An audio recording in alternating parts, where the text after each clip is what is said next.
Hoy quiero hablarte de una verdad que cambiará tu perspectiva para siempre. Cada problema que enfrentas ya tiene una solución en las manos de Dios. No es coincidencia que estés aquí en este momento. Dios tiene algo específico que decirte sobre esa situación que te quita el sueño, esa carga que has llevado tanto tiempo. Descubrirás por qué el silencio de Dios no es abandono, sino invitación a una fe más profunda. Verás cómo cada lágrima que has derramado está siendo contada por aquel que no desperdicia nada. Jesús mismo nos enseñó: en el mundo tendréis aflicción, pero confiad, yo he vencido al mundo. Él no vino a librarte de los problemas, sino a darte victoria en medio de ellos. Antes de comenzar, quiero que declares en los comentarios: Dios, confío en que cada problema en mis manos tiene una solución en las tuyas. Que esta declaración sea tu ancla mientras descubrimos juntos cómo tu fe puede transformar toda crisis. Comencemos. Número 1. El silencio de Dios no significa que te haya abandonado. Cuando el cielo parece de bronce y tus oraciones rebotan, el corazón siente un peso que pocas palabras pueden describir. Hay momentos en los que buscas a Dios con lágrimas, con ayunos, con oraciones que parecen perforar el aire, y sin embargo no sientes respuesta. Es como si el cielo se hubiera cerrado, como si la voz de aquel que un día te habló con claridad ahora se hubiera apagado. Y aquí, en este silencio, tu alma empieza a preguntarse: ¿dónde estás, Señor? Pero quiero decirte algo que quizás cambie tu perspectiva. El silencio de Dios no es su ausencia, es su lenguaje más profundo. Él no te ha olvidado. Te está llevando a un lugar donde tu fe ya no se sostiene de emociones, sino de confianza pura en su carácter. Job lo entendió en carne propia. Su mundo se derrumbó, sus fuerzas se quebraron, y aún así pudo decir: aunque él me mate, en él esperaré. Job 13:15. No era una frase bonita para recitar. Era el grito de un alma que había decidido creer cuando todo a su alrededor gritaba lo contrario. Porque la fe que se sostiene solo cuando hay milagros visibles no es fe, es simple reacción. La fe verdadera se forja en el horno del silencio, cuando nada cambia afuera, pero algo empieza a cambiar adentro.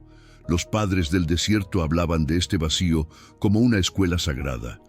Ellos buscaban lugares donde no hubiera distracciones, donde el ruido del mundo no pudiera ahogar la voz suave de Dios. Y allí, en medio del calor, del hambre y de la soledad, descubrían que el silencio no estaba vacío. Estaba lleno de una presencia que no se podía medir ni describir. Ellos entendían que muchas veces, para escuchar el susurro de Dios, el alma primero debía desaprender el lenguaje de la prisa. Tal vez ahora sientas que tu oración golpea contra un muro, que tus lágrimas caen al suelo y nadie las recoge, pero la realidad espiritual es otra. Cada palabra tuya es atesorada, cada suspiro es registrado y cada lágrima es guardada en un odre celestial. Dios no se ha ido. Está tan cerca que tu espíritu necesita expandirse para reconocerlo. Hay un tipo de crecimiento que solo sucede en esta aparente oscuridad, cuando caminas a tientas y aún así avanzas.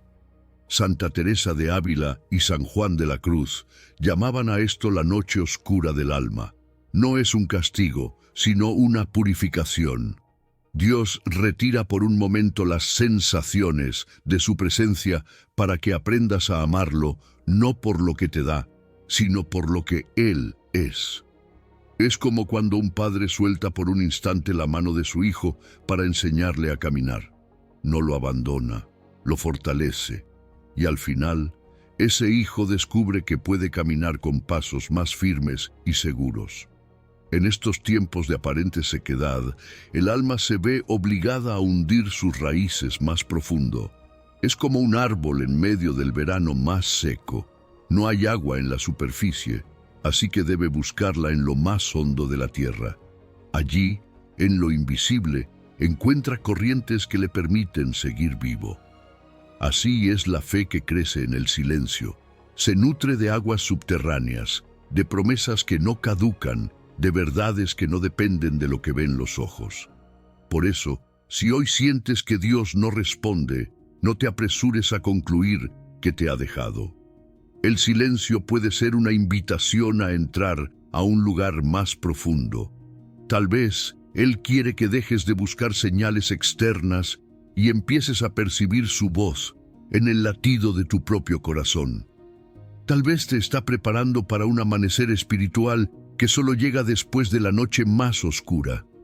Mantén la esperanza, incluso cuando todo parezca contradecirla.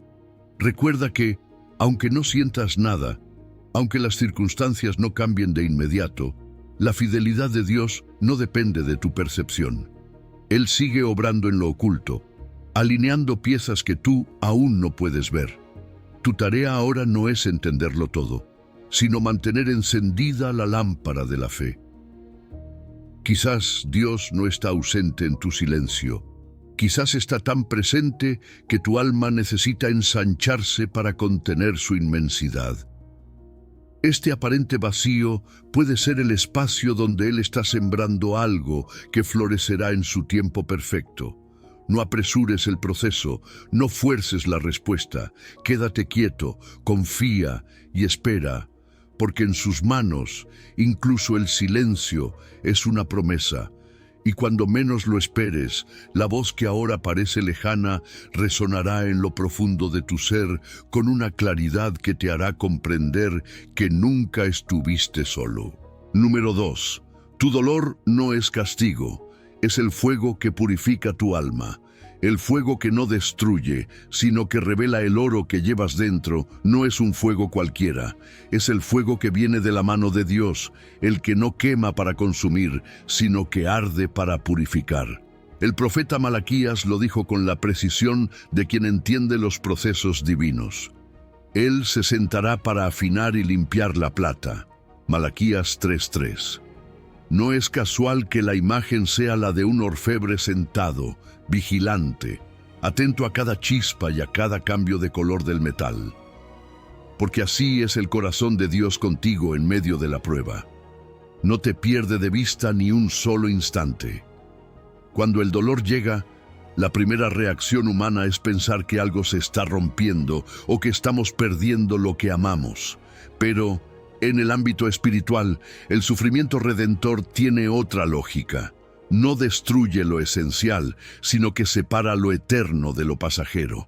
Como el fuego que derrite la escoria y deja a la vista la pureza del oro, así las pruebas deshacen en ti lo que no pertenece al reino y fortalecen lo que sí es eterno.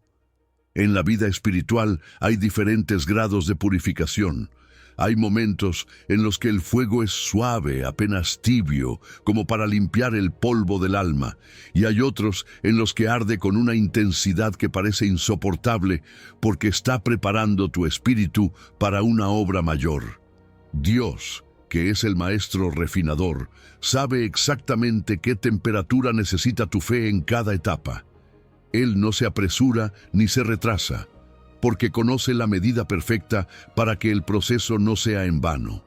La paciencia de Dios en este trabajo es un misterio hermoso. El refinador de la plata no aparta su mirada del metal mientras está en el fuego, porque sabe que un segundo de más podría dañarlo, y un segundo de menos dejaría impurezas. Así, en medio de tu incomodidad, Él observa cada reacción, cada pensamiento, cada oración. Sabe cuándo añadir más calor y cuándo permitir un respiro.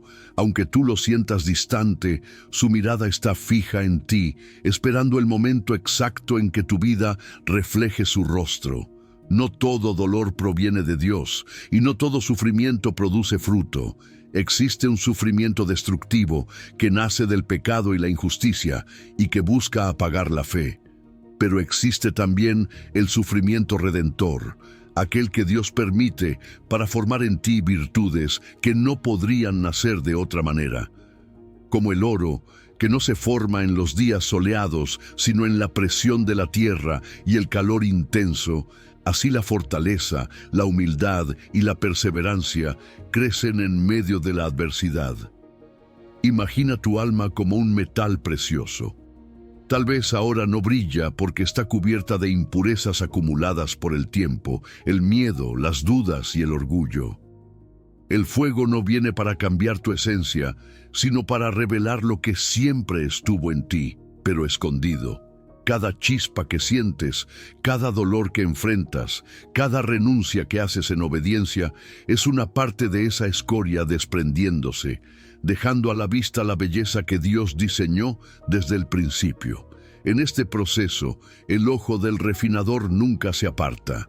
Él conoce cada detalle de tu historia, cada fragilidad y cada fuerza. No improvisa, no experimenta contigo, sino que trabaja con la precisión de quien ya conoce el resultado final. Y cuando te ve listo, no un segundo antes ni un segundo después, te saca del fuego para que tu vida brille con un resplandor que solo el cielo puede producir. La belleza de un metal refinado es distinta a la de uno sin procesar. Lo mismo ocurre con un corazón que ha pasado por el fuego de la prueba. Su fe es más profunda, su amor más puro, su esperanza más firme. Ya no se quiebra con cualquier viento, porque ha aprendido que el fuego de Dios no destruye, revela. Y lo que revela es más valioso que cualquier tesoro terrenal. Si hoy estás en medio de ese fuego, recuerda que no es para tu ruina, sino para tu gloria en Cristo. No temas al calor que sientes, ni al peso de la prueba. El dolor que viene de su mano tiene un propósito, y ese propósito es hacerte más semejante a Él. Resiste el impulso de escapar del proceso. No acortes el tiempo del fuego por temor o impaciencia, porque cada instante cuenta para la obra perfecta que Dios está haciendo en ti. No temas al fuego de la prueba, teme solo a resistir el proceso. Dios no está destruyendo quién eres, está revelando quién siempre has estado destinado a ser en Él. Confía en que, cuando este tiempo termine, tu vida será como oro puro, más fuerte, más luminosa y más reflejante de la gloria de aquel que nunca dejó de mirarte mientras estabas en el crisol. Número 3. Para llenarte de Dios, primero tienes que vaciarte de ti mismo. El arte sagrado de vaciarte para que Dios te llene es un camino que pocos se atreven a recorrer, porque exige algo que nuestra naturaleza humana resiste: soltar el control, dejar ir lo que creemos indispensable, desprendernos incluso de lo que nos da identidad. Sin embargo, este es el sendero que Cristo mismo eligió al encarnarse.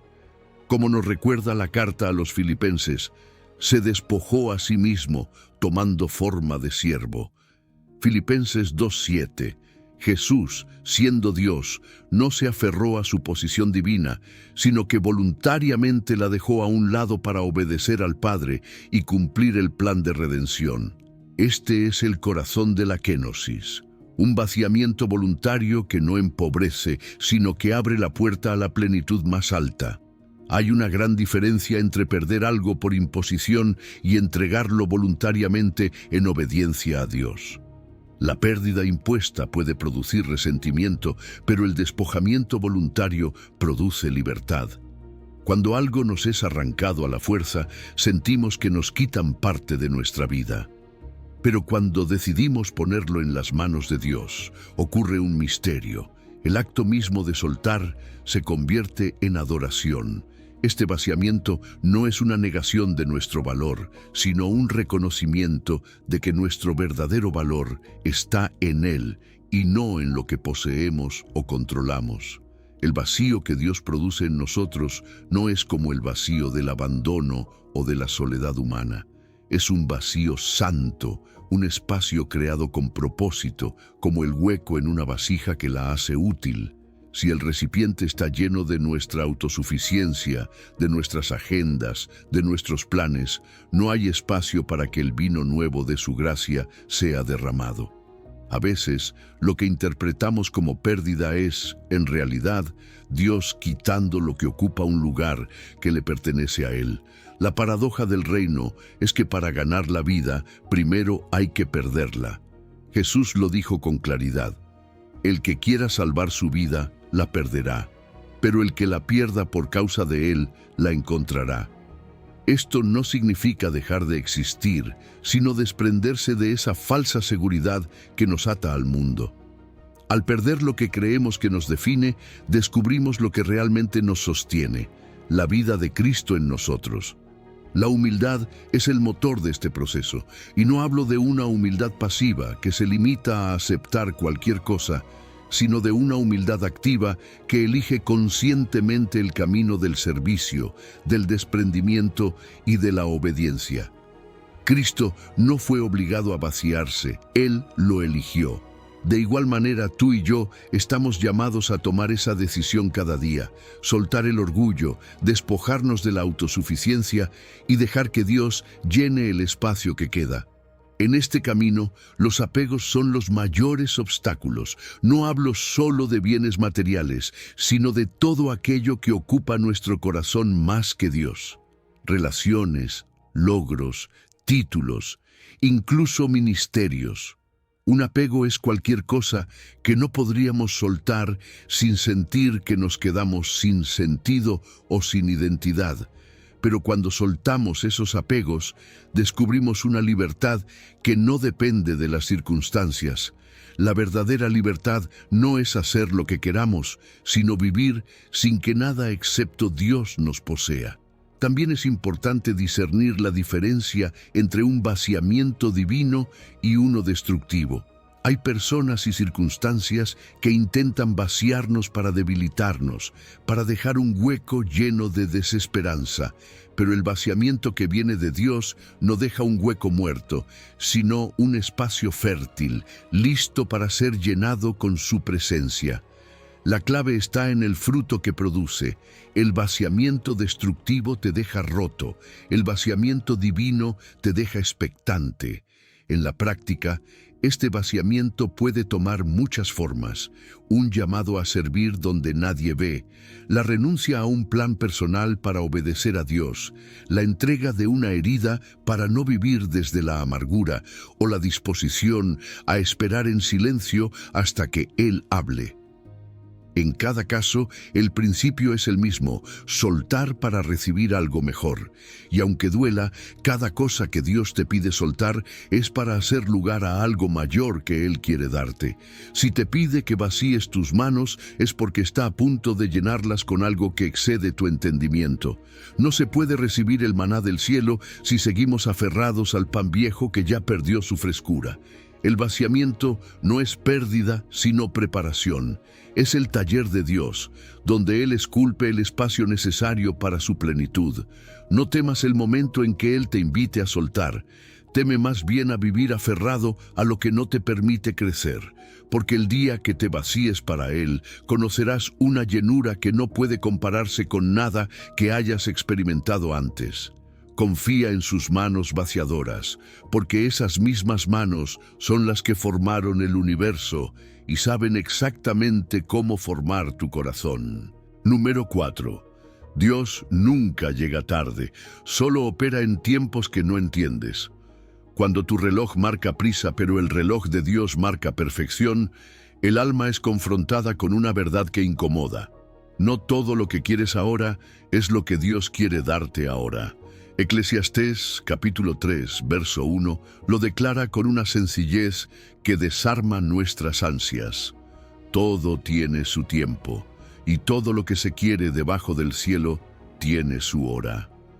La Escritura nos enseña que no vivimos solo en el tiempo que los hombres miden con relojes y calendarios, llamado Cronos, sino que también hay un tiempo llamado Kairos, ese momento oportuno y exacto en el que el propósito de Dios se alinea con las circunstancias para cumplir su voluntad perfecta. El problema es que el Cronos y el Kairos rara vez coinciden. Tú ves el reloj y sientes que el tiempo se agota. Dios ve el corazón y sabe que aún hay áreas que deben ser trabajadas antes de la respuesta. Y aquí es donde nace la paciencia activa, esa virtud que no es resignación pasiva, sino la decisión firme de seguir preparándote mientras esperas. Paciencia activa es continuar orando, sirviendo, aprendiendo, sanando y ajustando tu carácter, no para forzar la mano de Dios, sino para estar listo cuando Él abra la puerta. Adelantarse al tiempo de Dios puede ser tan dañino como llegar tarde. Abraham y Sara recibieron una promesa, pero al impacientarse decidieron adelantarse al plan divino con una solución humana, y las consecuencias se arrastraron por generaciones. Por otro lado, llegar tarde también trae pérdidas. ¿Cuántas oportunidades se han desvanecido porque la fe dudó o el corazón se distrajo en el momento exacto en que Dios dijo, es ahora? El kairos de Dios no se mide por nuestra conveniencia, sino por la precisión de su sabiduría. Una de las maneras de reconocer un tiempo kairos es a través de señales espirituales. No siempre son milagros visibles, a veces es una paz inexplicable que se instala en el corazón, aún en medio de la incertidumbre. Otras veces es una convicción tan fuerte que aunque la lógica diga espera más, el Espíritu Santo te impulsa a dar un paso. Por eso es tan vital cultivar una relación íntima con Dios, para no confundir un impulso emocional con una dirección divina. La Biblia está llena de ejemplos de hombres y mujeres que supieron esperar el tiempo de Dios.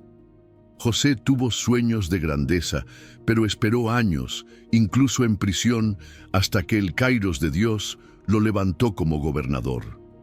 David fue ungido como rey, pero no se apresuró a tomar el trono, esperó que Dios mismo lo colocara en el lugar prometido.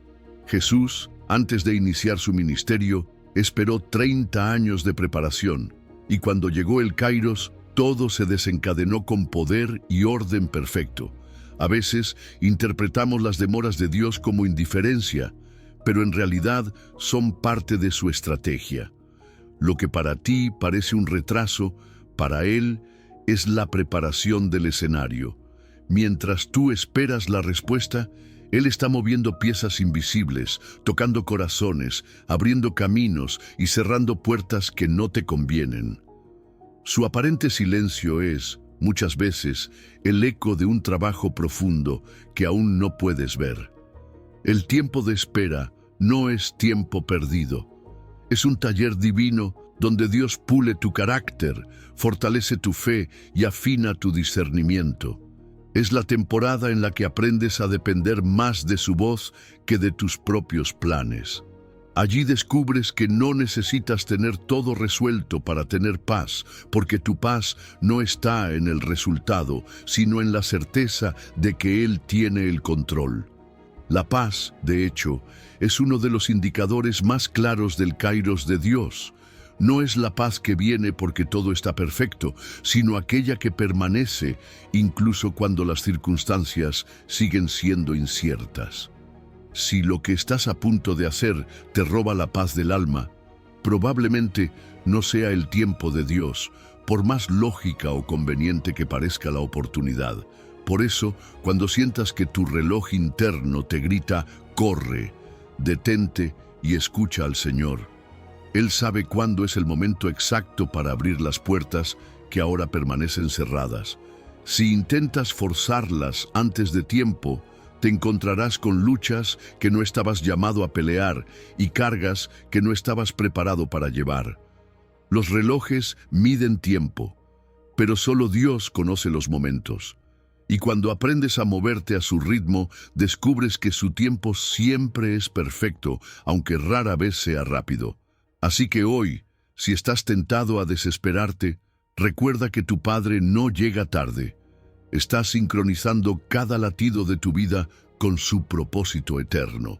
Confía en que, cuando su reloj marque la hora, todo encajará con una perfección que superará cualquier plan que tú pudieras haber trazado. Número 5. Cuando no sabes cómo orar, el Espíritu Santo ora por ti. Cuando no tienes palabras, Él tiene la oración perfecta. Hay momentos en que la carga en el alma es tan profunda que ni siquiera sabes cómo empezar a orar. Te arrodillas, miras al cielo y lo único que sale de tu boca es un suspiro. Pero ese suspiro, que para ti parece tan pequeño e inarticulado, es para Dios un lenguaje sagrado. La Escritura lo revela en Romanos capítulo 8, verso 26. El Espíritu mismo intercede por nosotros con gemidos indecibles. Es decir, cuando tu voz calla, el Espíritu Santo habla por ti y lo hace en un idioma que trasciende cualquier palabra humana. La intercesión del Espíritu no es algo ocasional, es un ministerio continuo y profundamente íntimo. No necesitas que tu oración sea elocuente para que sea poderosa.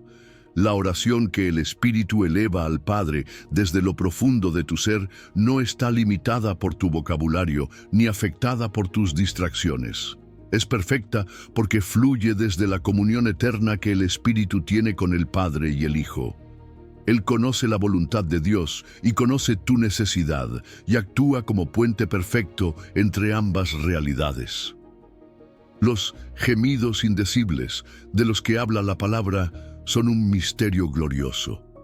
No es simplemente un sentimiento intenso, sino un lenguaje espiritual en el que tu dolor, tu anhelo, tu fe y tu esperanza se entrelazan en una comunicación directa con el trono celestial.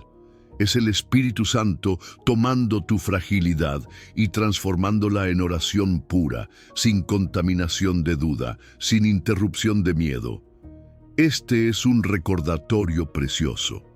Tu oración más efectiva no siempre es la más larga o detallada, sino aquella en la que permites que el Espíritu ore en ti. ¿Cómo puedes reconocer que el Espíritu está intercediendo dentro de ti? A veces lo sentirás como una carga repentina de oración que no entiendes del todo. Otras veces, como una paz que te cubre después de simplemente suspirar su nombre. Incluso en medio del llanto, puedes experimentar una sensación extraña de que no estás solo en esa conversación con Dios, sino que alguien, el mismo Espíritu Santo, está llevando tus emociones y pensamientos más allá de lo que tú podrías expresar. Esto nos da una confianza enorme. Dios entiende tu corazón mucho mejor que tus palabras.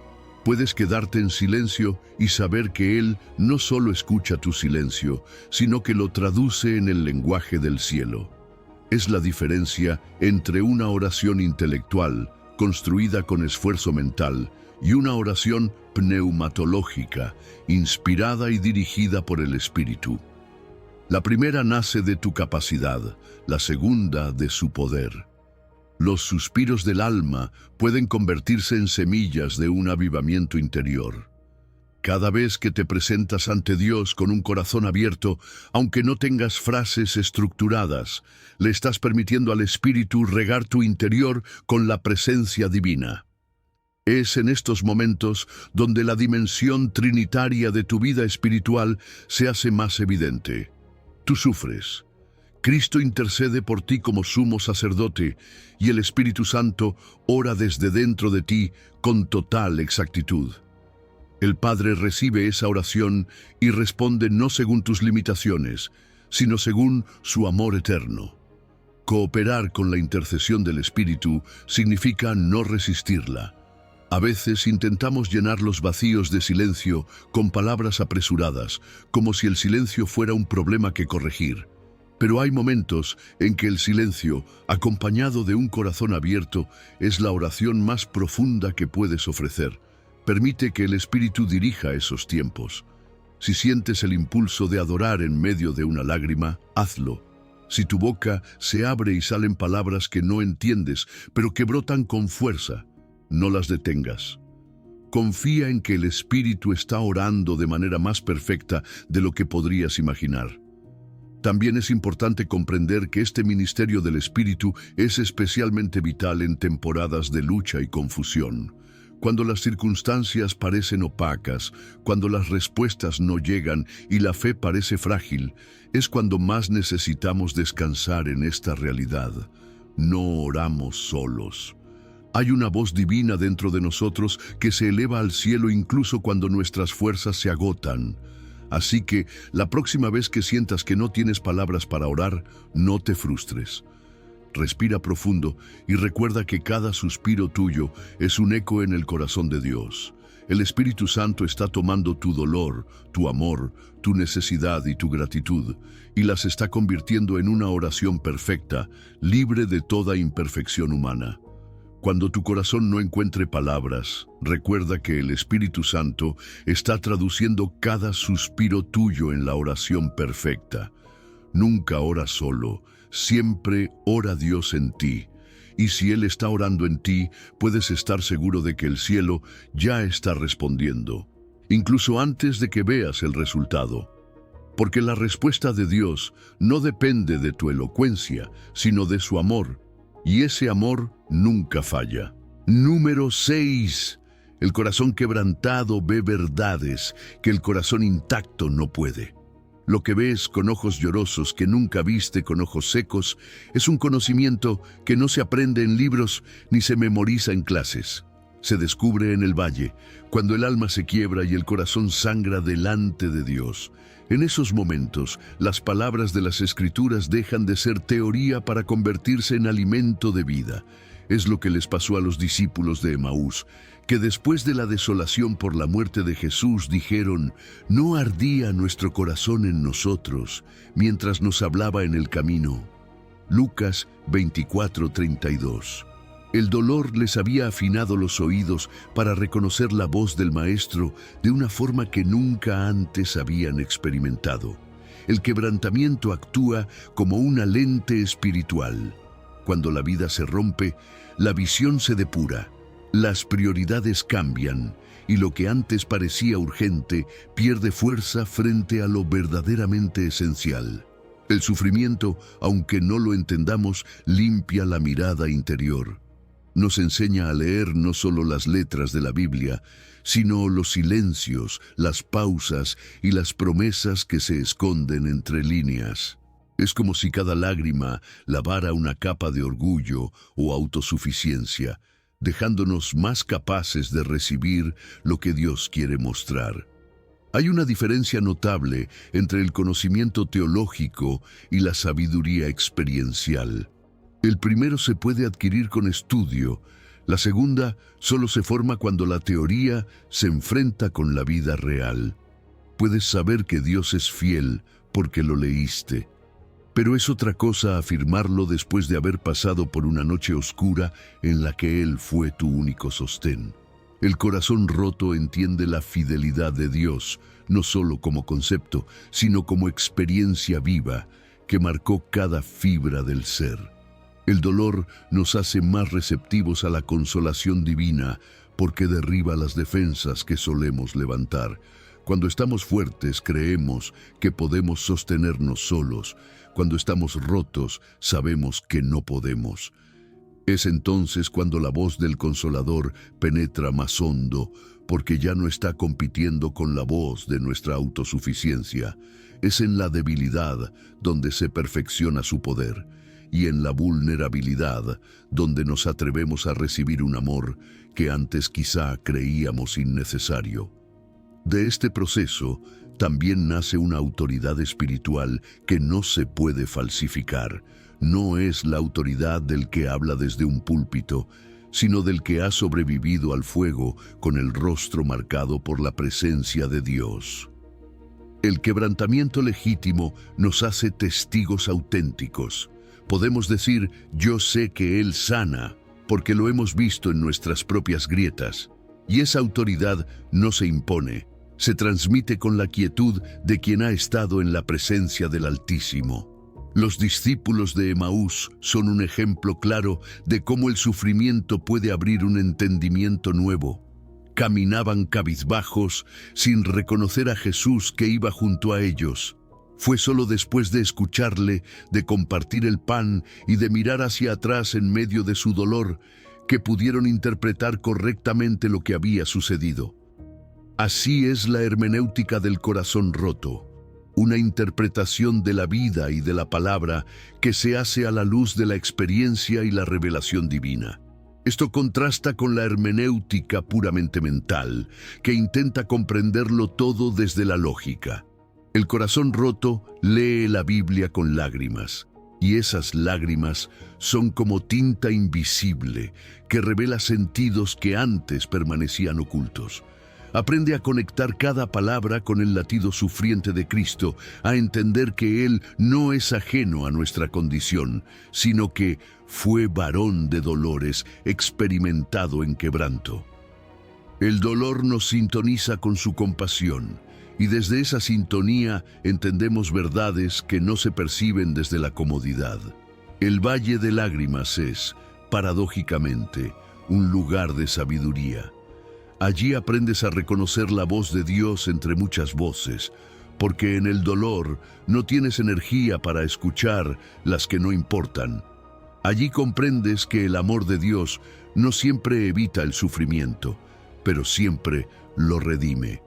Allí descubres que la esperanza no es un sentimiento optimista, sino una certeza silenciosa que se aferra a la promesa incluso cuando no hay evidencia visible. Si hoy tu corazón está roto, no pienses que eso es un obstáculo para acercarte a Dios. Al contrario, es una puerta abierta a una dimensión más profunda de su presencia.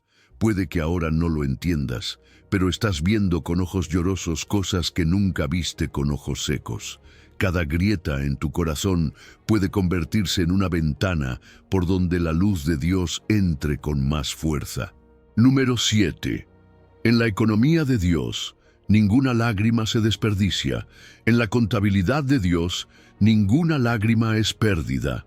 Lo que para nosotros parece desperdicio, fracaso o dolor sin sentido, en las manos del Señor se convierte en materia prima para algo eterno. El apóstol Pablo lo resume con palabras que son ancla para el alma. Y sabemos que a los que aman a Dios, todas las cosas les ayudan a bien. Romanos 8:28. No dice que algunas cosas, ni solo las agradables, sino todas. Cada experiencia, cada herida, cada noche oscura es registrada en el libro perfecto de su providencia y administrada con una sabiduría que escapa a nuestro entendimiento. Nuestra perspectiva es temporal, fragmentada, como mirar un tapiz desde el reverso. Solo vemos hilos enredados, nudos y colores que no parecen combinar, pero Dios ve el diseño completo desde la eternidad. Él no improvisa. No hay accidente en su economía. Incluso aquello que el enemigo quiso para destruirnos, el Señor lo toma, lo procesa y lo convierte en una pieza clave para nuestro crecimiento y para su gloria. Lo que hoy interpretas como pérdida puede ser la inversión más alta que Dios está haciendo en tu vida. En la economía divina, el sufrimiento no es gasto, es capital que produce fruto eterno. Dios capitaliza nuestro dolor, lo redime y lo pone a trabajar a favor de su plan. Piensa en José, vendido como esclavo por sus propios hermanos.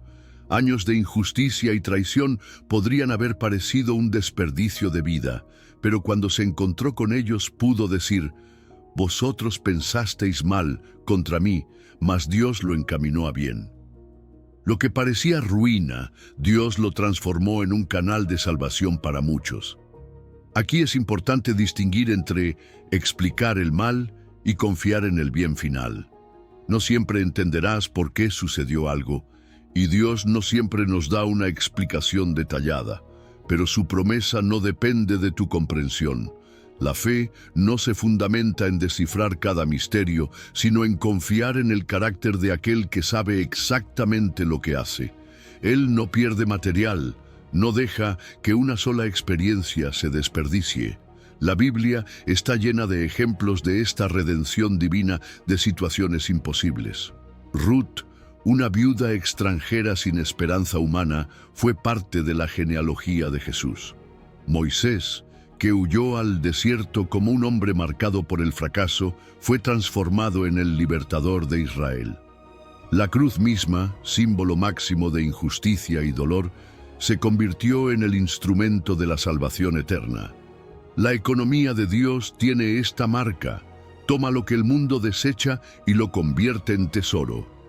Los padres de la Iglesia hablaban de la recapitulación de todas las cosas en Cristo, esa realidad en la que todo lo creado, incluso lo que ha sido herido o deformado por el pecado, es reunido, restaurado y reorientado hacia el propósito eterno de Dios.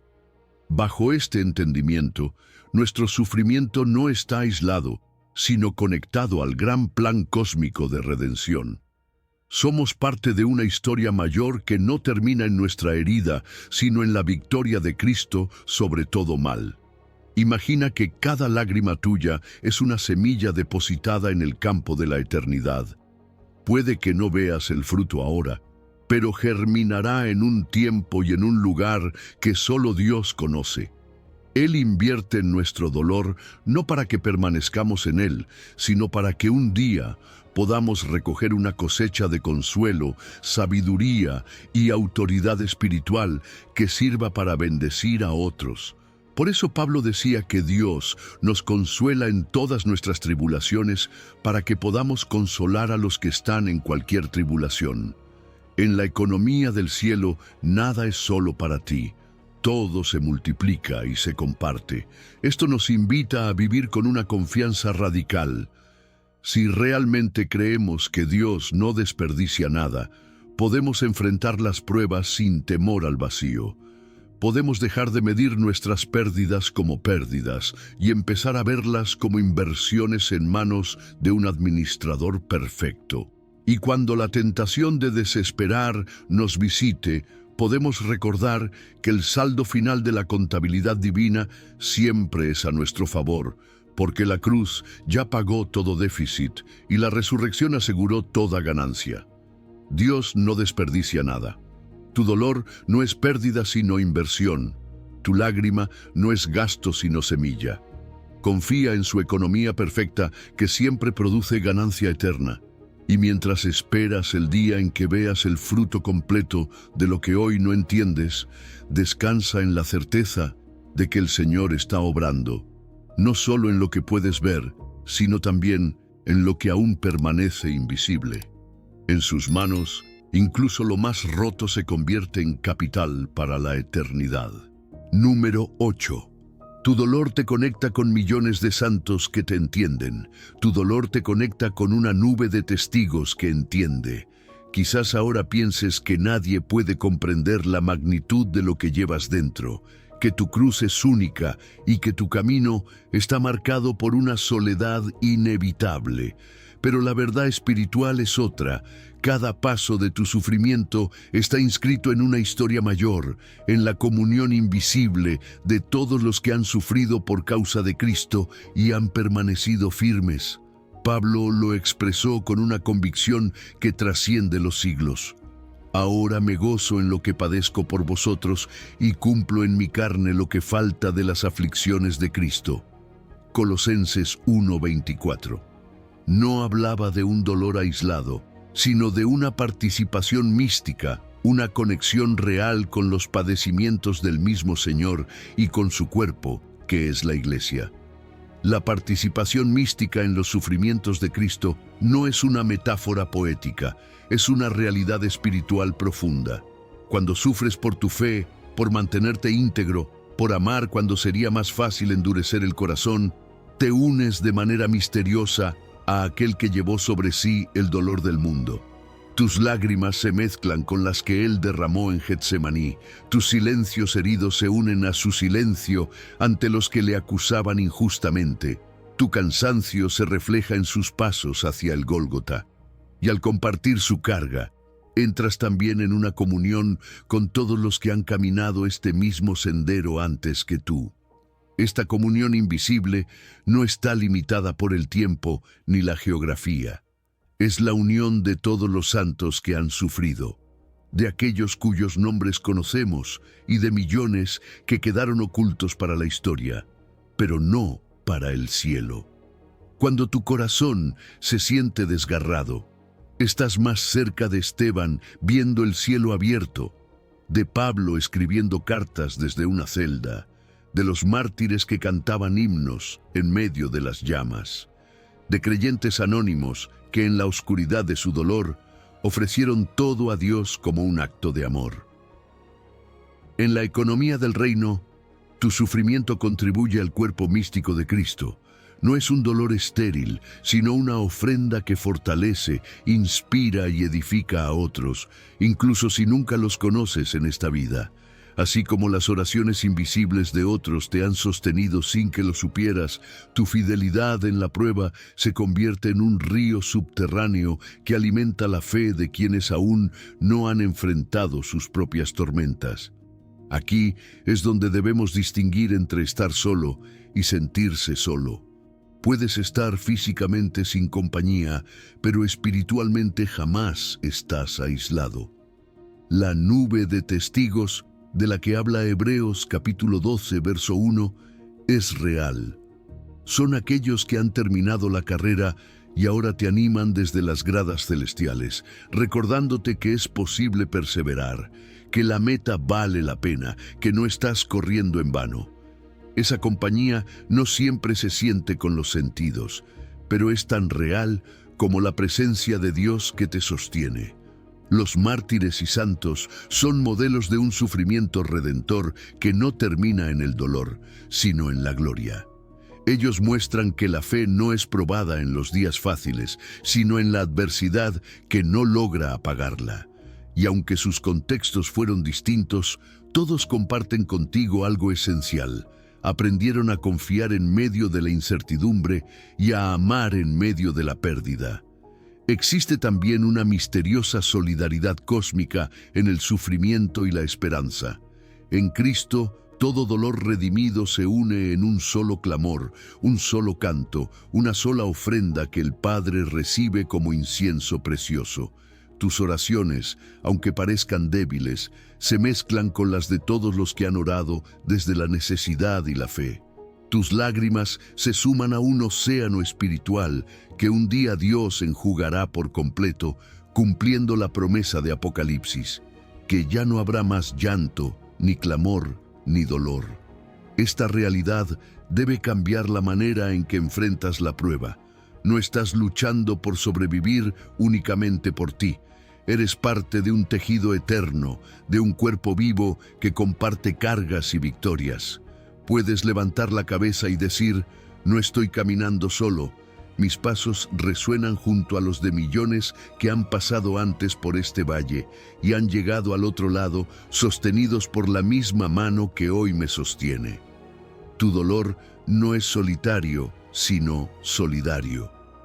Cada lágrima tuya se une al océano de lágrimas redentoras de todos los santos. Sufres en compañía, aunque no la veas. Y si hoy el peso parece insoportable, recuerda que aquel que une todos estos dolores es también el que prometió que un día los transformará en gloria.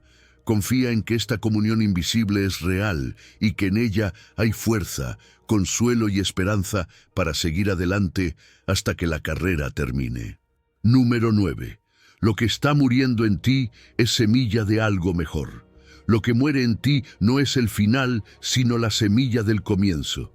Jesús lo declaró con la claridad de quien entiende las leyes profundas del reino. Si el grano de trigo no cae en la tierra y muere, queda solo, pero si muere, lleva mucho fruto. Juan 12:24. La vida cristiana está marcada por esta ley espiritual de muerte y resurrección.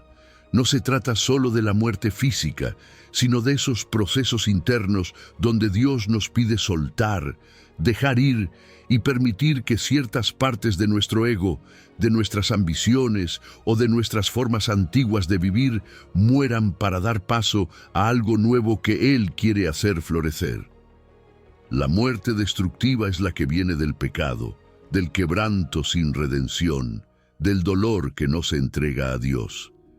Esa muerte roba, paraliza y no deja espacio para la vida. Pero la muerte generativa es completamente distinta. Es la que aceptas en obediencia, sabiendo que en las manos del Señor lo que parece un final es en realidad una siembra. Es la renuncia que abre camino a un fruto mayor, la entrega que no empobrece, sino que prepara el terreno para una cosecha abundante. en la vida espiritual, enfrentamos diferentes tipos de muerte que producen vida. Hay muertes a relaciones que, aunque parecían seguras, no nos llevaban al destino que Dios había preparado. Hay muertes a planes y sueños que, por más nobles que fueran, no se alineaban con el propósito eterno. Incluso hay muertes internas, como dejar morir el orgullo, la autosuficiencia o el afán de controlar. Cada una de ellas, si se vive en comunión con Cristo, se convierte en una semilla que un día germinará en una vida más plena y libre. La naturaleza nos ofrece una parábola constante de este principio. Una semilla debe desaparecer bajo la tierra, perder su forma original, romperse para que la vida que guarda dentro pueda expandirse. A simple vista parece que la semilla ha muerto, pero en realidad es justo en ese momento de ocultamiento donde ocurre el milagro de la germinación. Así es con los procesos de Dios. Hay etapas en las que no ves nada, en las que todo parece perdido, pero bajo la superficie, su mano está trabajando en un cambio profundo que dará fruto a su tiempo. Cristo mismo es el ejemplo supremo de esta verdad. Él, como semilla santa, aceptó caer en la tierra de la muerte, ser sepultado y desaparecer por un tiempo, para luego resucitar y dar vida al mundo entero. En su entrega vemos que la muerte aceptada por amor no destruye, sino que multiplica. Y así como el Padre resucitó al Hijo, también levantará todo aquello que pongas en sus manos, transformado y lleno de propósito. El crecimiento espiritual también sigue ciclos de muerte y vida. Hay temporadas en las que el Señor nos poda, quitando ramas que parecen saludables, pero que impiden un fruto mayor. Aunque duela, esa poda es un acto de amor, porque el viñador ve más allá del presente. Y en cada uno de esos ciclos, la muerte que aceptamos abre espacio para una vida más abundante. Para que este principio dé fruto en ti, es necesario preparar el corazón como tierra fértil. Eso implica confiar en que el proceso de enterramiento no es olvido, sino preparación, que la oscuridad temporal no es abandono, sino protección. Un corazón fértil es aquel que, aún sin entenderlo todo, dice: Señor, si esto debe morir para que tu vida se manifieste en mí, lo dejo caer en tu tierra. La esperanza de fructificación es lo que sostiene al sembrador y también al creyente. No plantamos una semilla para verla morir, sino para verla multiplicada. De la misma manera, Dios no permite que algo muera en tu vida para dejarte vacío, sino para darte algo más grande, más puro y más duradero. Su reino se mueve bajo esta ley. Lo que se entrega, crece. Lo que se guarda para sí, se estanca. No todos los finales son terminaciones, algunos son plantaciones. Lo que está muriendo en ti puede ser la semilla de algo hermoso que Dios quiere hacer nacer. Tal vez hoy estés en la etapa de enterramiento, donde todo está en silencio y no ves señales de vida. No te desesperes. El Dios que puso la vida dentro de la semilla es el mismo que vela por ti en la tierra oscura de la espera. Y cuando llegue el tiempo perfecto, lo que ahora parece pérdida se levantará convertido en fruto abundante, para su gloria y para tu gozo eterno. Número 10. La paciencia no es esperar sin hacer nada, es confiar haciendo lo correcto. La paciencia no es esperar sin hacer nada, es esperar haciendo lo correcto. Isaías capítulo 40, verso 31 nos recuerda: Pero los que esperan a Jehová tendrán nuevas fuerzas, levantarán alas como las águilas, correrán y no se cansarán, caminarán y no se fatigarán. Esta no es una espera resignada, inmóvil, donde el corazón se marchita.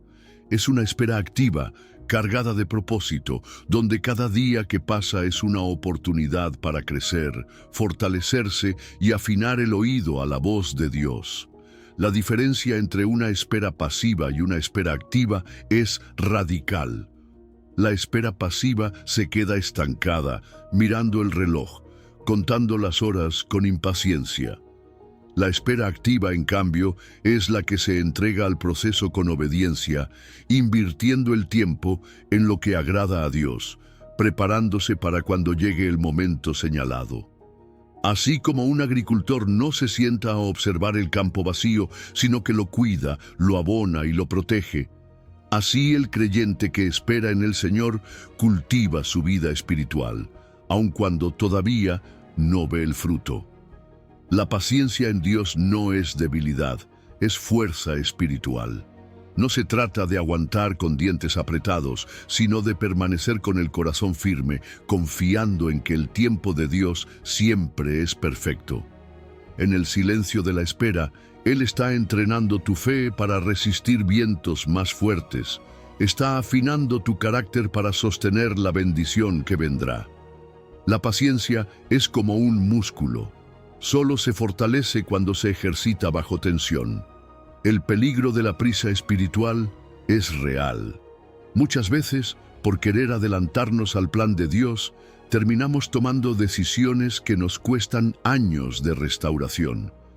Abraham y Sara conocieron esta verdad cuando, por impaciencia, intentaron ayudar a Dios a cumplir su promesa, y las consecuencias se extendieron por generaciones. La prisa espiritual te empuja a moverte fuera de la cobertura divina, a actuar en tus propias fuerzas, y eso siempre termina desgastando más de lo que construye. En cambio, la espera forma un carácter que solo puede nacer en ese tiempo invisible. Hay lecciones que no se aprenden corriendo, sino caminando al paso de Dios. La humildad de reconocer que no todo está bajo nuestro control, la perseverancia de seguir haciendo el bien cuando no vemos resultados, la confianza de creer que Él está obrando incluso cuando no hay señales externas. Todo eso se forja en la sala silenciosa de la espera. La Biblia está llena de ejemplos de hombres y mujeres que aprendieron el arte de esperar y fueron recompensados.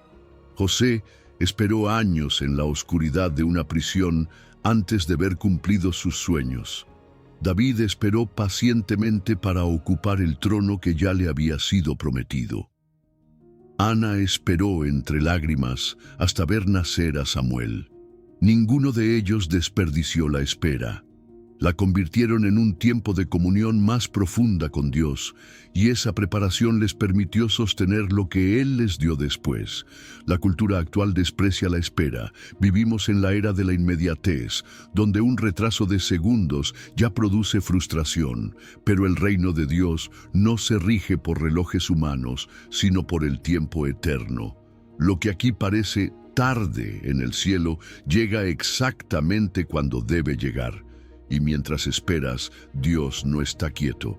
Está moviendo piezas, abriendo puertas que no ves, cerrando otras que no necesitas y preparando el terreno para que la respuesta no solo llegue, sino que llegue para quedarse.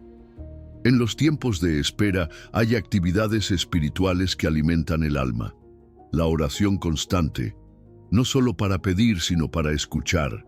La meditación en la palabra que renueva la mente, el servicio a otros que nos saca del enfoque en nosotros mismos, la adoración que nos recuerda que Él sigue siendo digno, aunque aún no veamos el milagro. Todas ellas convierten la espera en un campo fértil donde la fe echa raíces profundas. Isaías no dijo que los que esperan en Jehová simplemente sobrevivirán. Dijo que tendrán nuevas fuerzas. Esa es la promesa.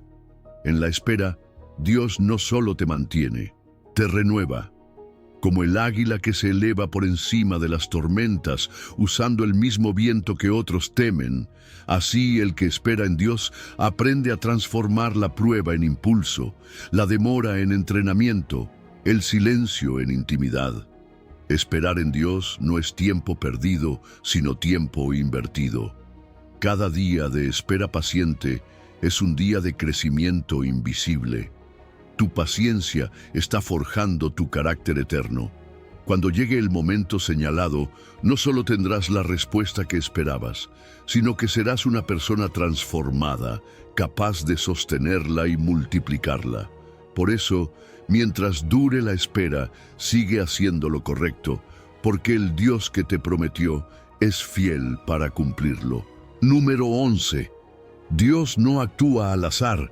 Sus caminos tienen patrones perfectos. Dios no actúa al azar. Sus caminos tienen patrones hermosos. Lo que para ti hoy puede parecer un caos sin sentido, en la mente eterna de Dios es una obra cuidadosamente diseñada. Eclesiastés capítulo 3 verso 1 nos lo recuerda con ternura y firmeza. Todo tiene su tiempo, y todo lo que se quiere debajo del cielo tiene su hora.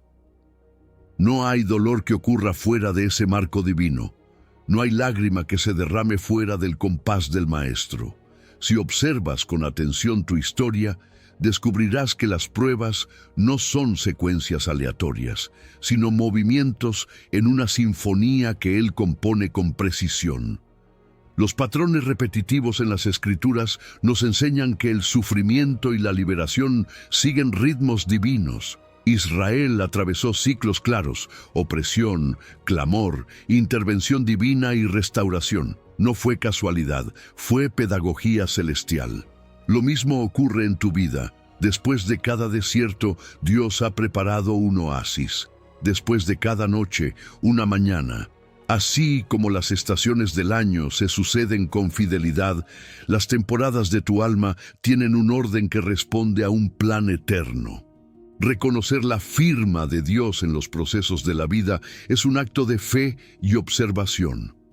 A veces, esa firma aparece como un patrón recurrente, una forma particular en la que Él te consuela, una manera específica en la que abre caminos donde parecía imposible.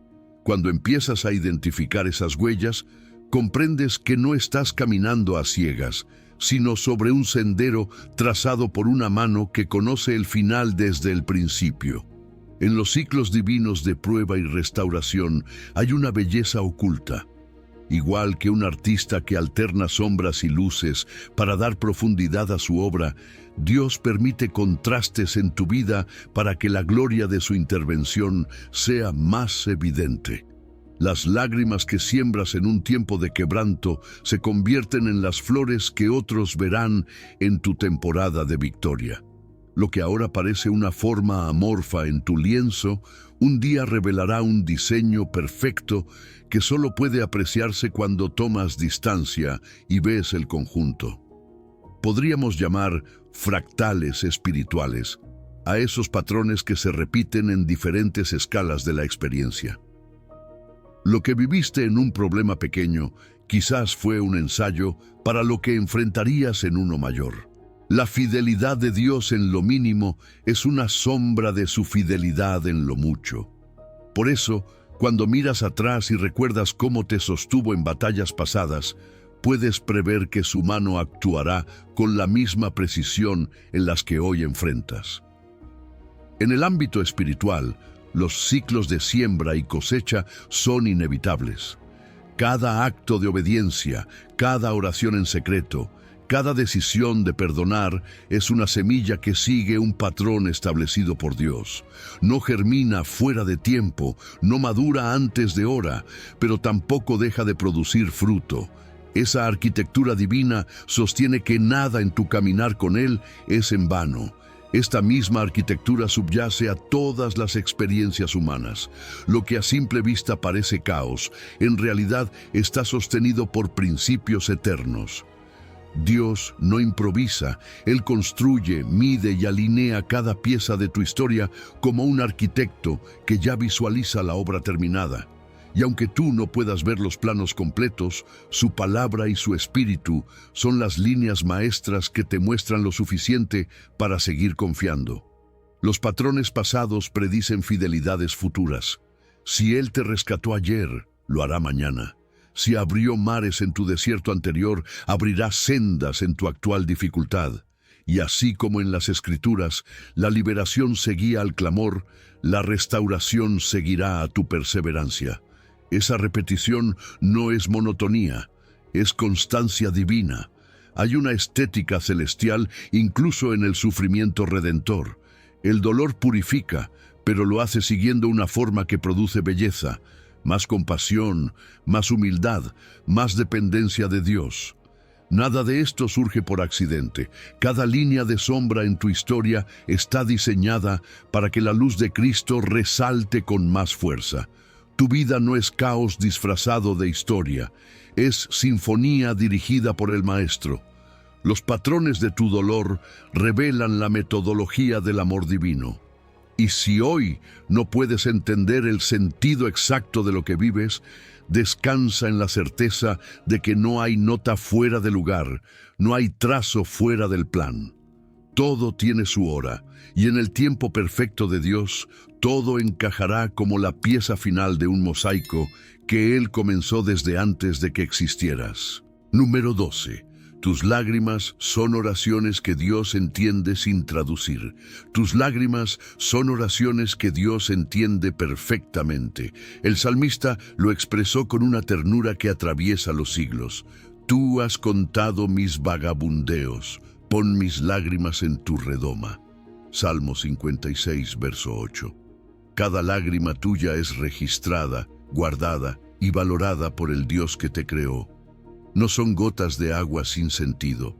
En la economía divina, son un lenguaje espiritual cargado de significado, un idioma íntimo que a veces dice más que 1000 palabras. El valor espiritual de las lágrimas es incalculable. Mientras el mundo suele verlas como un signo de debilidad, Dios las reconoce como un acto de honestidad suprema. Son la confesión silenciosa de un corazón que no se oculta, que se presenta tal cual es ante su Creador. En el cielo no hay desprecio por las lágrimas. Hay atención, hay cercanía, hay respuesta. El Señor no solo ve tus lágrimas, sino que las interpreta y responde a ellas, porque en ellas están contenidas tus emociones, tu historia y tu fe. Dios entiende que a veces no hay palabras suficientes para expresar lo que sentimos. Las lágrimas son oraciones líquidas, expresiones del alma que se derraman cuando la voz ya no puede articular frases. En esos momentos, el Espíritu Santo traduce ese lenguaje en intercesiones perfectas, y así como un padre comprende el llanto de su hijo sin que éste explique cada detalle, Dios comprende cada matiz de tus lágrimas, porque Él conoce las profundidades de tu corazón mejor que tú mismo. Es importante reconocer la diferencia entre lágrimas de desesperación y lágrimas de intercesión. Las primeras nacen de un dolor que se siente sin esperanza, mientras que las segundas brotan de un corazón que, aún herido, se acerca a Dios buscando su intervención. Jesús mismo lloró, y al hacerlo, validó nuestras emociones. Lloró en Betania ante la tumba de Lázaro, demostrando que la empatía divina no es teoría, sino experiencia real. Él no se avergonzó de mostrar su humanidad, y en su llanto nos enseñó que nuestras lágrimas también tienen un lugar sagrado en la vida espiritual. A veces, esas lágrimas son semillas de compasión. Lo que hoy lloras puede ser el fundamento de un ministerio mañana. El quebranto que ahora te pesa puede convertirse en la fuerza para consolar a otros. Dios utiliza esas experiencias para darte un corazón más sensible, más tierno y más dispuesto a servir. Las lágrimas también son semillas de oración que, al ser derramadas, riegan el terreno donde Dios plantará nuevas respuestas y milagros. Existe una terapia espiritual en el llanto honesto delante de Dios. Guardar las lágrimas, reprimir las emociones o esconder el dolor no las hace desaparecer, solo las endurece dentro de nosotros. Pero cuando las llevamos a la presencia del Señor, esas lágrimas limpian, sanan y liberan. Llorar delante de Dios es permitir que Él toque las heridas que no mostramos a nadie más, es darle acceso a las áreas más frágiles de nuestra vida. Las emociones, lejos de alejarnos de Dios, nos conectan con su corazón. Él mismo nos diseñó con la capacidad de sentir profundamente, porque sabe que las emociones también pueden ser un vehículo para la comunión. Cuando lloras en su presencia, no estás mostrando debilidad, sino abriendo un canal para que su consuelo fluya. Por eso la palabra nos asegura que un día enjugará Dios toda lágrima de los ojos de ellos. Apocalipsis 21, verso 4. Esa es su promesa, ninguna lágrima será olvidada y ninguna será inútil. En este tiempo de espera y confianza, no escondas de Dios lo que Él ya ve. Si sientes que las fuerzas se agotan, si el corazón se rompe, lleva esas lágrimas al altar. Permite que sean tu oración más sincera, tu expresión más pura de fe, porque aunque los demás no las entiendan, el Padre las recibe como incienso precioso. No escondas de Dios lo que Él ya ve. Tus lágrimas no son debilidad, sino honestidad, no son fracaso, sino fe expresándose en el único idioma que le queda al corazón. Y recuerda, el Dios que guarda cada una de ellas también es el Dios que, en su tiempo, las transformará en gozo. Lo que hoy se derrama en dolor, mañana será testimonio de su fidelidad. Número 13. Tu debilidad no es obstáculo para Dios, es su oportunidad. La lógica de Dios rompe nuestros esquemas humanos. El mundo te dice que para ser fuerte no debes mostrar tus heridas, que para ser respetado no puedes revelar tu fragilidad. Pero el reino de los cielos se mueve en otra dirección, una que parece ilógica para la mente natural. Pablo lo entendió cuando escribió: «Cuando soy débil, entonces soy fuerte». Segunda de Corintios 12, verso 10. Esta no es una frase motivacional, es una declaración teológica que revela un principio eterno. La fuerza verdadera no nace de la autosuficiencia, sino de la dependencia total de Dios. Cuando aceptas tus limitaciones, cuando reconoces que no puedes con tus propias fuerzas, abres una puerta que antes estaba cerrada, la entrada del poder divino a tu vida. La debilidad negada se convierte en una carga que llevas solo.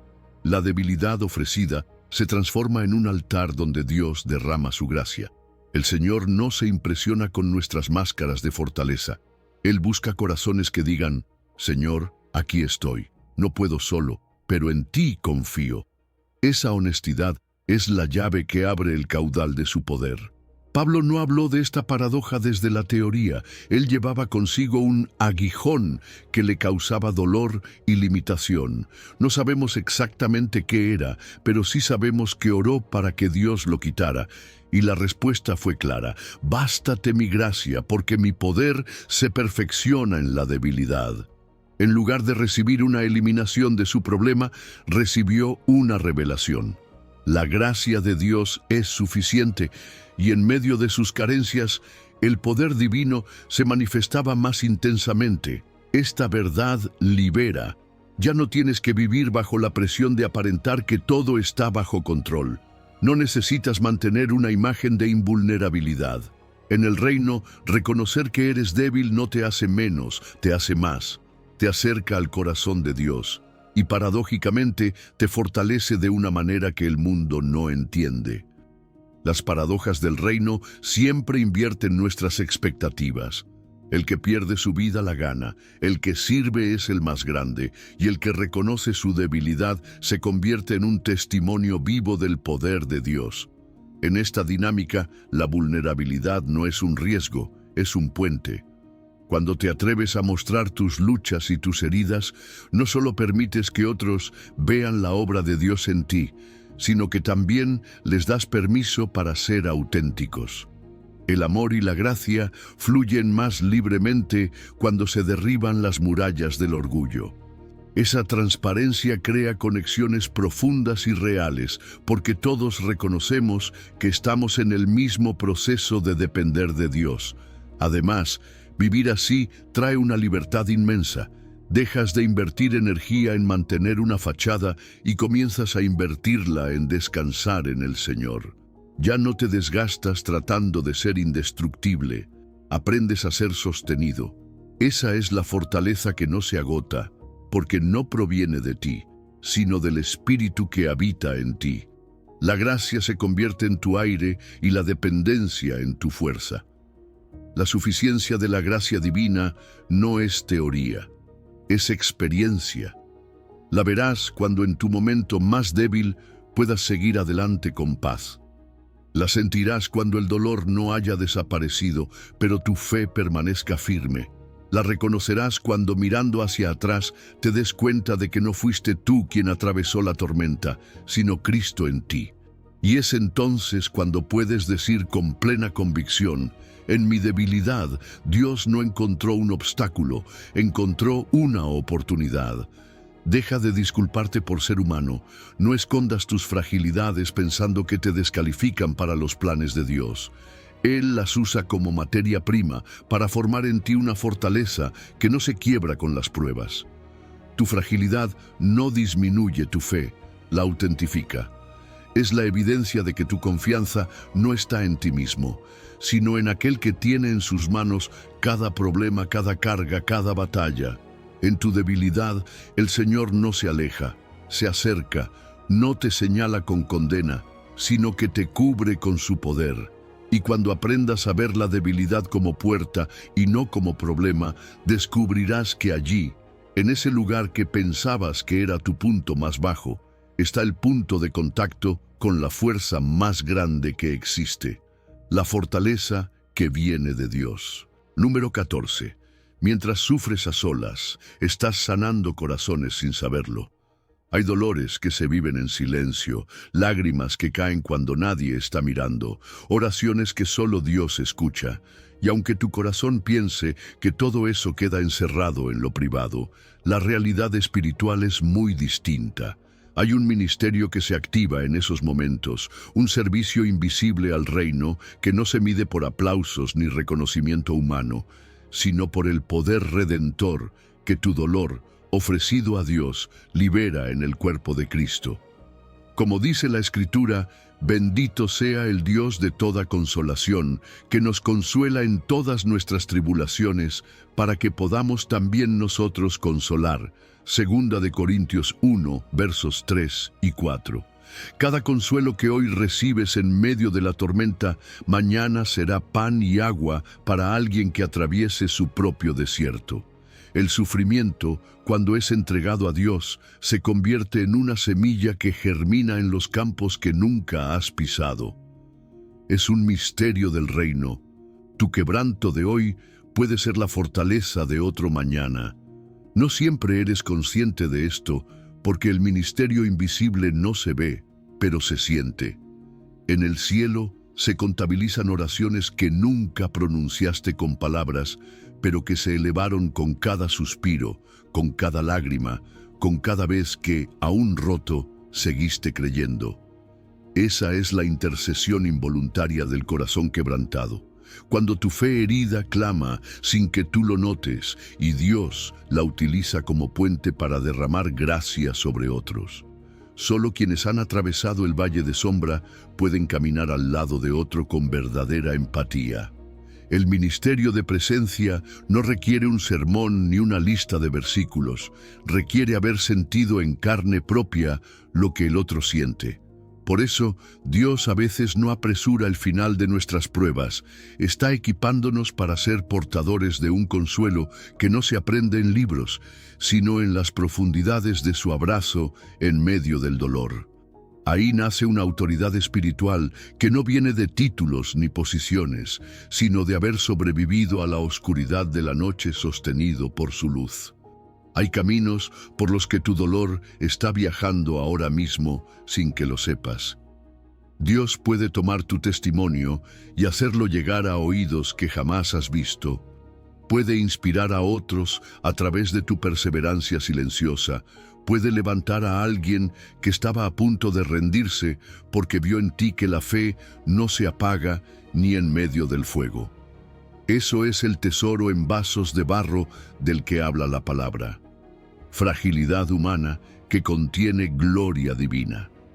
No se trata de ser perfecto o invencible, sino de ser un recipiente dispuesto, aunque esté agrietado, para que la luz de Cristo se filtre a través de esas grietas.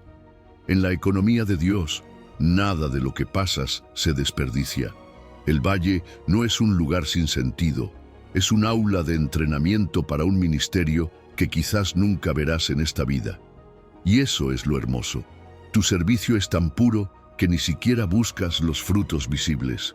Sirves simplemente siendo fiel, y Dios multiplica ese fruto más allá de lo que puedas imaginar. El reino se edifica también con lo que nadie ve, y esa parte invisible, Dios la valora tanto como la visible. No subestimes lo que tu dolor puede hacer en las manos de Dios. Cada vez que, aún sin entender, sigues adorando, cada vez que, con el corazón pesado, sigues levantándote, cada vez que sin fuerzas dices, Señor, confío en ti, estás ministrando a multitudes que tal vez nunca conocerás. Eres una carta viva que el Espíritu está escribiendo, y esa carta viaja por caminos espirituales que tus ojos no alcanzan. Tu sufrimiento no es desperdicio privado, sino inversión pública en el reino de Dios. Mientras lloras, estás sembrando consolación en corazones que aún no conoces. Y un día, quizás en la eternidad, descubrirás que tus noches más largas fueron faros para otros en medio de sus tormentas. Por eso, no te desalientes si tu ministerio no es visible. El cielo está lleno de recompensas para quienes sirvieron sin que nadie lo supiera, y tu fidelidad en el dolor está construyendo un legado eterno que no se borra con el tiempo. Número 15. Cada amanecer trae una nueva oportunidad de resurrección. Cada nuevo amanecer es una oportunidad para experimentar en carne propia el milagro de la resurrección. No es solo un recuerdo distante del día en que Cristo salió victorioso de la tumba. Es una realidad presente que se renueva con cada rayo de luz que entra por tu ventana. El mismo poder que levantó a Jesús de entre los muertos está disponible para ti hoy, aquí y ahora. No solo para salvar tu alma, sino para levantar tu espíritu, para renovar tu fuerza y para recordarte que la vida siempre vence a la muerte. Como declara la palabra, por tanto, nosotros todos, mirando a cara descubierta como en un espejo la gloria del Señor, somos transformados de gloria en gloria. Segunda de Corintios 3:18. Esa transformación no es esporádica ni lejana, es un proceso diario, un pulso constante de resurrección que late en el corazón de todo creyente. Muchas veces despertamos arrastrando el peso de los días anteriores, como si la noche no hubiera sido suficiente para restaurarnos. Pero el Señor te invita a acercarte cada mañana a su presencia y recibir de nuevo su fuerza. No es suficiente con sobrevivir. Fuiste llamado a vivir en poder de resurrección.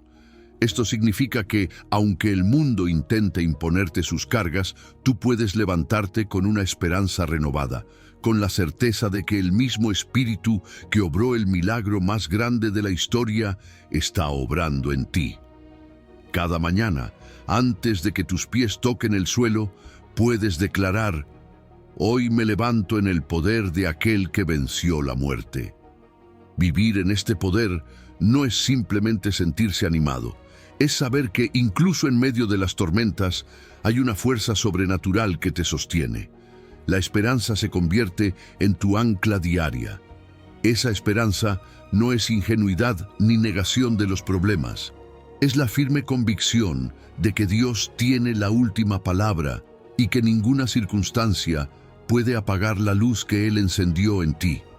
Cuando el desaliento intente atraparte, recuerda que cada amanecer es una pequeña resurrección, una confirmación de que todavía hay propósito, todavía hay caminos por recorrer y promesas por cumplir. En la vida espiritual hay un ciclo diario de muerte y vida.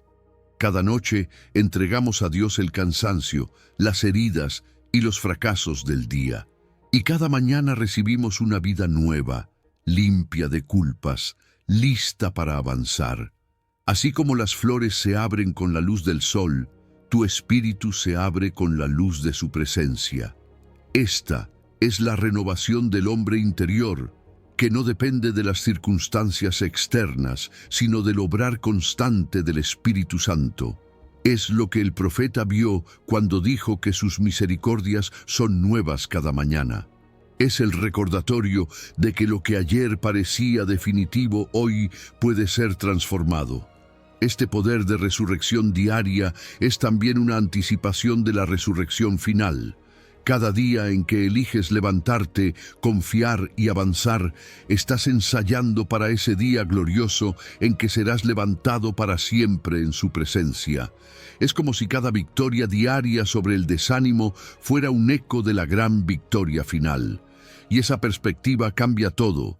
Ya no vives como quien se arrastra de día en día, sino como quien camina de gloria en gloria, consciente de que cada paso es un avance hacia la plenitud eterna. Para vivir en este poder necesitas una conexión constante con la fuente. No puedes depender solo de lo que recibiste ayer. Así como tu cuerpo necesita alimento diario, tu espíritu necesita la renovación continua que solo Cristo puede dar. Esto requiere intencionalidad.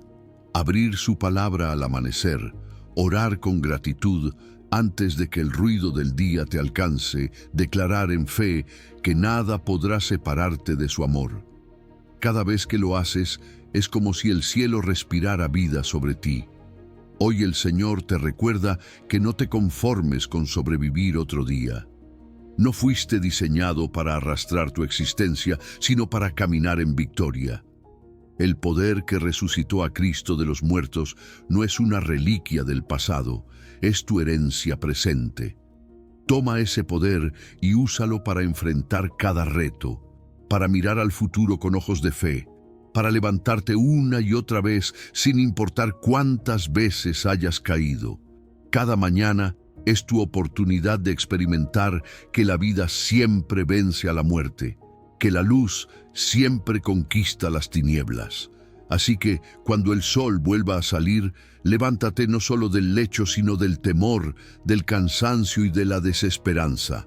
Abre tus ojos y reconoce que estás participando de una resurrección diaria, que el Dios que venció el sepulcro está contigo y que en sus manos cada problema, por más grande que parezca, tiene ya una solución preparada. Hoy vive en esa certeza y deja que la gloria de la resurrección se refleje en cada palabra, en cada acción y en cada latido de tu corazón. Has recorrido un camino profundo hoy, desde el misterio del silencio divino hasta el poder diario de la resurrección. Hemos desentrañado juntos verdades que solo se revelan a los corazones que han conocido el quebranto. Recuerda, tu dolor no es el final de tu historia, es el taller donde Dios forja tu propósito. Cada lágrima que has derramado está siendo transformada en sabiduría para consolar a otros. Cada noche oscura que has atravesado te ha dado ojos para ver la luz que otros no pueden percibir. Dios no te está preparando solo para salir de tus problemas, te está preparando para ser la respuesta a los problemas de otros.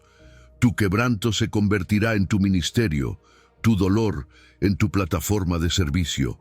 El Dios que contó cada una de tus lágrimas, que guardó cada uno de tus suspiros, que transformó cada una de tus pérdidas en ganancia eterna, ese mismo Dios te dice hoy: hijo mío, confía y espera.